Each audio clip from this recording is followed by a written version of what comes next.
Greetings, I'm Demonac, and it's arena time. Yeah, let's hearth some stones. All the fire elementals you can eat. Just not a lot of fire elementals as a rule. Although, my dad does like hot food. I mean, I like hot food, but I'm pretty sure my dad can eat more fire elementals than I can. Anyhow, what do we have? A Shaman. That's good. We're both working together to kill his hit points. Vitality Totem. That is such a weird spastic item. Do I keep it in my hand? These guys are kind of weenish. I'm going to keep it because it's only 2 cost, and because I do have other guys. If this was my only 2 cost thing, I don't think I'd want to keep that. I greet you. I squelch you. Job done. Meet you halfway. So, the Feral Spirit is good. I'm glad to see Feral Spirit. It's a death machine. Now, do I send in the Bluegill to take that out? Or do I just make a totem? Because he can hit me for 3, and then hopefully I'm going to get some back from the Vitality Totem at some point, I'm thinking. Although that can take out one of the Feral Spirits. I'm going to have no mana after I cast them. So, you know what? No, I'm going to Murloc that. My Bluegill did 3 damage to him. Seems pretty reasonable.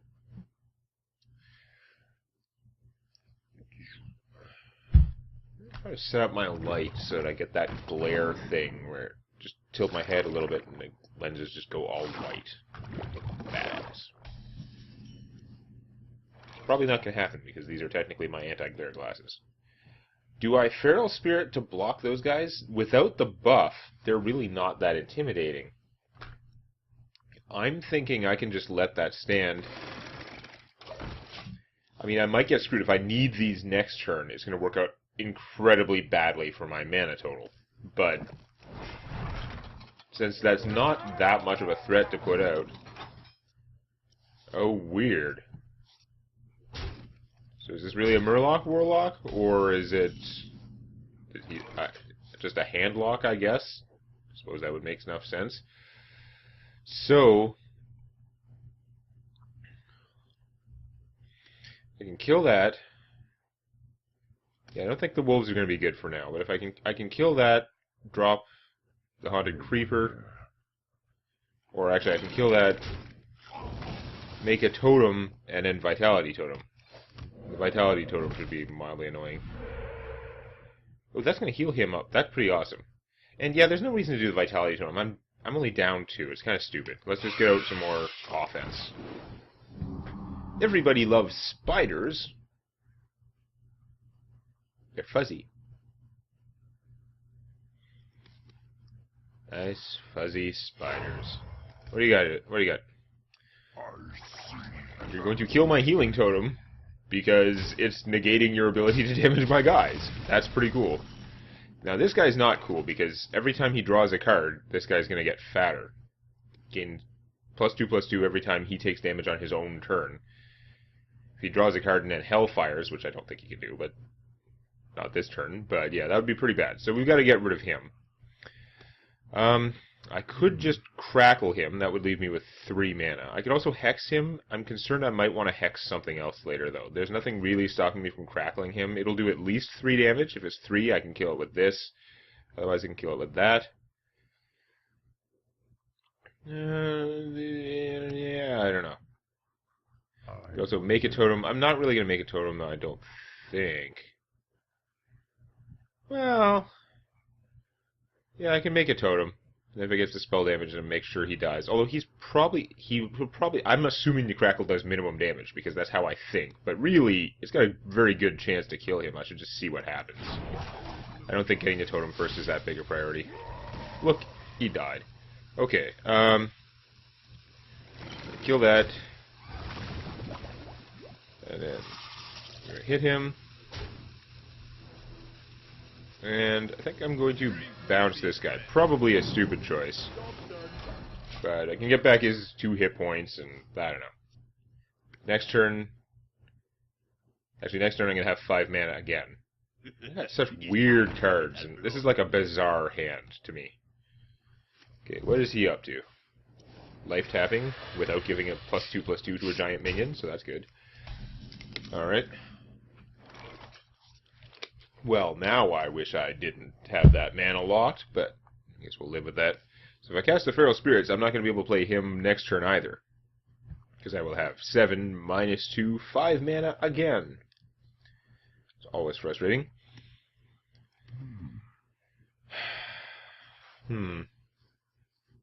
So I could just trade him for that, which would probably be fine. I don't think I'm losing out on anything there, really. Let's do that. Challenge accepted. And then, yeah, just him and a totem. Just sort of grinding away at this guy, letting him... Oh, I did get spell damage. Well, wait a minute. That was last turn I cared about that. I don't care about that now. I already used half my spell damage spells. So, whatever. I don't know what crazy hand-lock trickery he's got in mind. Doesn't have the Mountain Giant yet. That could be bad. Ooh, she discarded the Floating Watcher, though. That probably improves things, because he was going to get that out. I could reincarnate him. That would be incredibly bad. Let's not do it that way. So, I could Bloodlust, which would be interesting, but probably not the best plan right now. He can just come out and kill that, which is pretty good. If I Hex this guy, he'll lose the ability to do that, though. That would be nice. And then I would have 4 mana left. I could play this now. Next turn I'd have 8 -2. I would still be able to Fire Elemental. So that's pretty good. I think I'm going to do it that way. Yeah. I'm going to Hex this guy first so I can kill him with my Spider. No crazy tricks in case he had really big demons sitting around. I'm going to get rid of that. And badoom.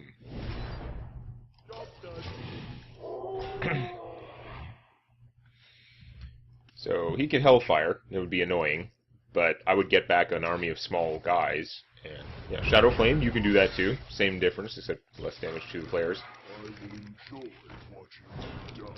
Destroy one of his own mana crystals. Good job there. So that's fine. I can take him out pretty easily with Fire Elemental. And this guy... This is why, like, the demons with those crazy drawbacks. Like, what did he get for the Succubus? Not much. She didn't accomplish anything, particularly due to her size, that something without the drawback couldn't have done.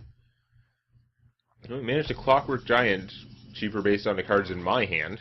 So I haven't been playing cards fast enough. That's too bad. I was at 21, so if I were to Bloodlust, be 9 plus 4 is 13, plus 4, 17 damage to him right now. And then I could hit him with the Stormforged Axe. That's pretty tempting, because that's pretty close to game overness.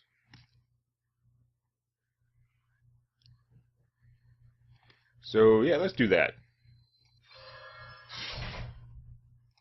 Bloodlust.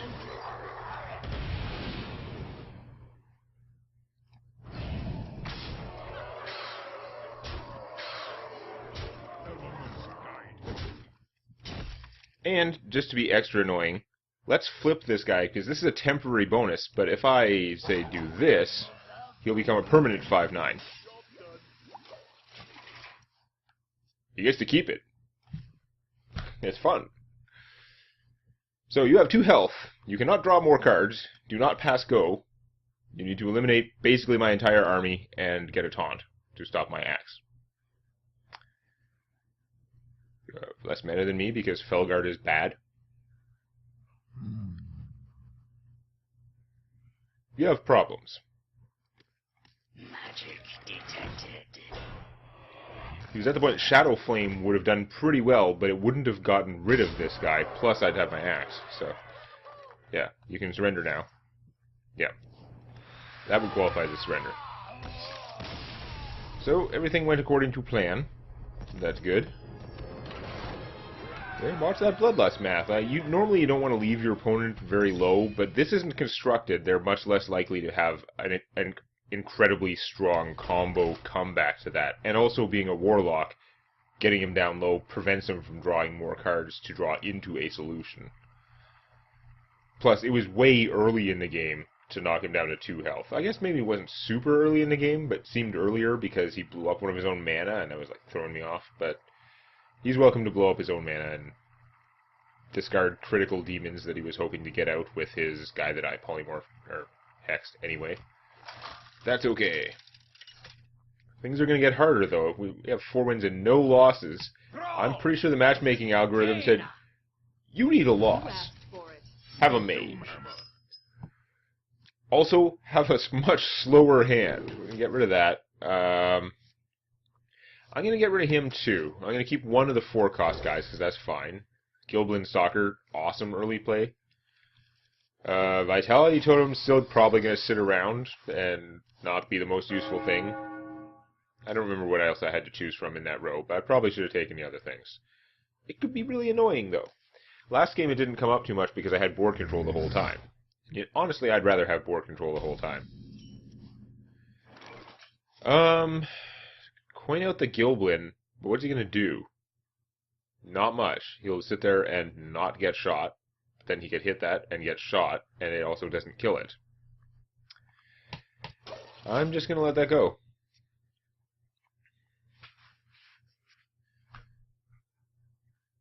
A little bit worried about her having board control with this, but if I can't stop it, I'm not as worried about the damage she deals in the short term, that's for sure.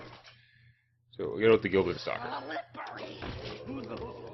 Next turn I can coin out my Nullifier, or I could coin out the Dark Iron Dwarf if I want to. That might actually be good. I mean, he'll get shot, but I can take that out, it'll heal me back, and I'll have the Dark Iron Dwarf. Whereas the Nullifier doesn't actually kill that thing. So yeah, that's a pretty good plan. Let's do that. She still has to spend half her mana to kill the Goblin. So unless she has a Flame Cannon, she's going to have a little bit harder time getting rid of the Dark Iron Dwarf. Although, I suppose a Frostbolt, it wouldn't kill him instantly, but same difference. That is neither. I'm okay with it. So that changes things, because I was just going to play the Nullifier, have him delay that, do a bunch of damage. But now I could play the Cult Master and trade these 2 guys to kill that and also get 2 cards. That's a tough choice. That is a tough choice. I think maybe I should go on offense. It's so tempting to draw the cards, but I think the army that I have right now is more valuable now than those cards. I can't cast those cards for a while. I have 4 mana. Next turn I'll have 5 mana. I'm not going to be able to cast many cards. So I might be losing my opportunity to have a decent Cult Master play. But I am wondering if I should use this guy to do 2 damage to that thing. He's going to take 2 damage from this, probably.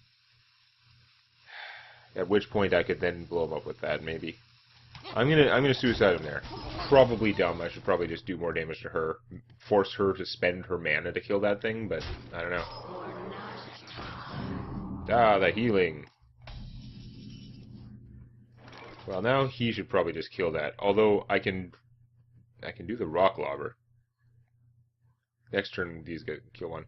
So he might kill this, and it'll be awesome, or he might hit that, and it will not be as awesome. But now let's find out.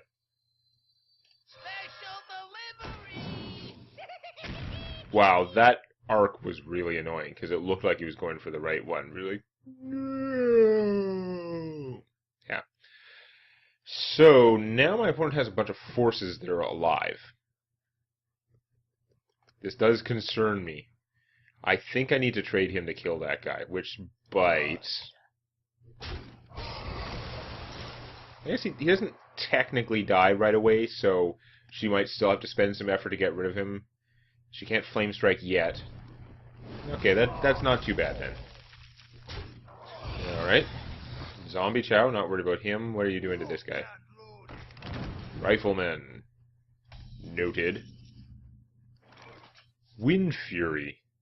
Wow. I don't want to play that right now, though. I don't think that's going to do as much. So I could play the Cult Master, trade this guy for the Rifleman, get a card.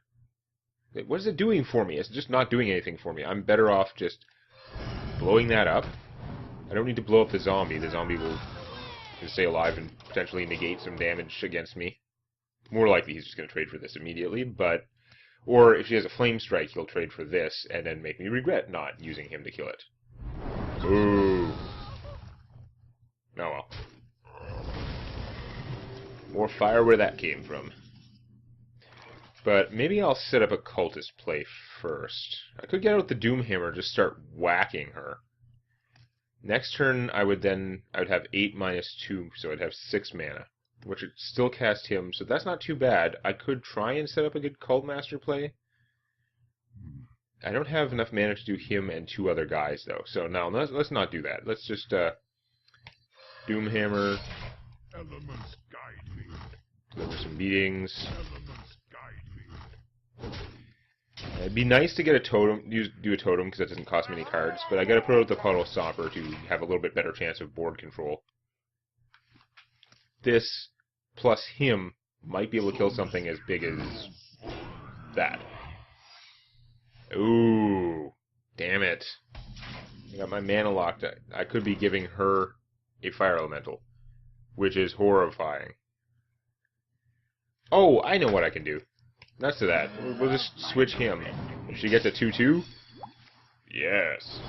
Love my new recipe. I do love your new recipe. Excellent. Oh, I should have put him out first. Drawn a card from that. That was stupid. Oh well. Nothing for it now.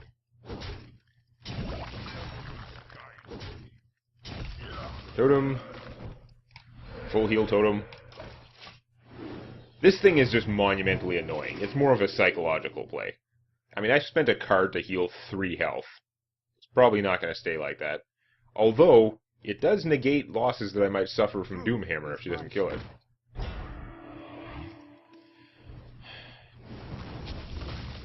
Oh, she killed the 1-1. That's too bad. Windspeaker, he's awesome. But not right now. I think... I'm going to want to take the 4, I just hit her again, so I'll take 8, then I'll heal 4, and I can blow it up and still have this guy. That's pretty good. Elements guide me. Elements guide me. Ow.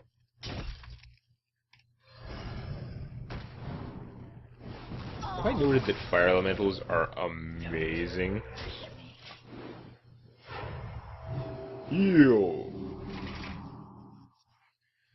I think it was worth taking 4 damage to keep him alive.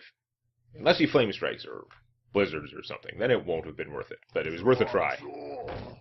I don't plan on casting any spells anytime soon, I don't think. Aww. Having him alive would have been awesome, though, because with the Windspeaker, man. That would have been good. Alas. I could Earth Shock him, which is funny because it would trigger his thing and then just silence his thing. That would just get him down to 4. I mean, I could kill him, but it's hard and painful to do that. On the other hand, I can do that and have the Force Tank out. So I'd be giving up Wind Fury to get rid of him. It will have pretty much done his job, though. Or I could just push through. I could hit her for 2, keep this in case there are better targets to kill, because he's not a great one to be killing with that. I wonder. Just make Force Tank and a totem. She can shoot off the Force Tank, but he's still a 7/7. You can shoot off his bubble. Don't rush me. So Earth Shock. She only has 2 cards. It might be hard for her to get rid of this. I can get more cards back from Cult Master, hopefully. You know what? I'm gonna get rid of him. Elements guide me. Elements guide me. If this thing survives long enough to be Windspeakered, it'll be well worth it. And of course I am still trolling off this thing. So, the ridiculous amount of damage that I've suffered from Wind Fury is... I probably would have played it differently if I knew I wasn't healing for a turn. If she's shooting him, that's a good sign. Secret, okay. Step 1. Is your secret a vaporize? Rush me. Yes. You silly Billy. I could have played him first, but we're going for winning now. Feel the power. Let's totem up. It is spell damage, so this is not going to kill him though. So let's just blow that guy up. It's excessive, but she's got nothing and I've got everything right now. This is pretty hard to come back from. Polymorphing this would go a long way, but she still doesn't have a lot of cards, and I've got a decent amount of junk, and I'm going to be at full. Yeah. Now, I healed a ton off that Vitality Totem, obviously. It was ridiculous. But, what did I really gain from... Did it really swing the game in any way? Is there any way that it would have been better than, like, another Bluegill or something? Now, the choice wasn't between it and Bluegill. I don't remember what it was. You probably do. I don't know. But it's interesting. Anyway, we have 5 wins. We're going to see what starts causing us losses next time. If you enjoyed this, please activate the like button. And don't forget to subscribe to Demonet Games for more Hearthstone Arena and other gaming videos.